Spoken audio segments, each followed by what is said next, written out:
ಈ ಸಮಯದಿ ಬಂದು ಸರಿಸದೆ ಈ ಸಮಯದಿ ಬಂದು ಸರಿಸದೆ ಕಟಾಸುರವಾದು ಉಲ್ಲಾಸವ ತೋರಲಿ ಈ ಸಮಯದಿ ಬಂದು ಸರಿಸದೆ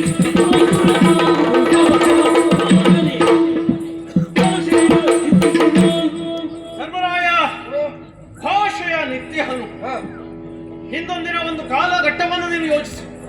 ಅಂದು ಹಸ್ತಿನಾಪುರದಲ್ಲಿ ನಾವು ದ್ಯೂತವನ್ನು ಆಡುತ್ತಿರಬೇಕಾದರೆ ದ್ಯೂತದಲ್ಲಿ ಎಲ್ಲವನ್ನೂ ಕಳೆದುಕೊಂಡೆ. ನಿನ್ನ ಮಡದಿಯಾದಂತಹ ಪಾಂಚಾಲಿಯನ್ನು ಕೂಡ ಕಳೆದುಕೊಂಡೆ. ಆ ಸಂದರ್ಭದಲ್ಲಿ ಪಾಂಚಾಲಿಯನ್ನು ಸಭೆಗೆ ನಾನು ತರದರನೆ ಎಳೆದು ತಂದ ಅವಳ ವಸ್ತ್ರಾಪಹಾರಕ್ಕೆ ಮುಂದಾದಾಗ ಆಗ ಎದ್ದು ತೊಡೆತಟ್ಟಿ ಹೇಳಿದ ಭಾಷೆಯನ್ನು ಕೊಟ್ಟವ ಯಾರು? ಈ ಭೀಮಸೇನ. ನನ್ನ ತೊಡೆ ಮುಡಿಯುತ್ತೇನೆ ಎನ್ನುವುದಾಗಿ ತುಂಬಿದ ಸಭೆಯಲ್ಲಿ ಭಾಷೆ ಕೊಟ್ಟವನಿದ್ದಾನೆ.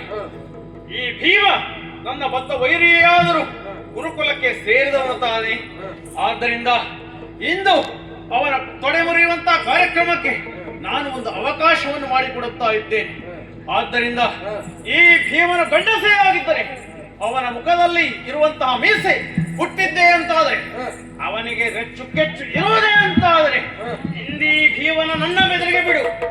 ಗೌರವ, ಏನೋ ದೊಡ್ಡ ಮಾತನಾಡ್ತಾ ಇದ್ದೀಯ. ಭೀಮಾ, ಇಷ್ಟೆಲ್ಲ ಮಾತನಾಡುತ್ತಿರುವಂತಹ ನೀನು ಇದುವರೆಗೆ ಎಲ್ಲಿದ್ದೆ? ಜಗದ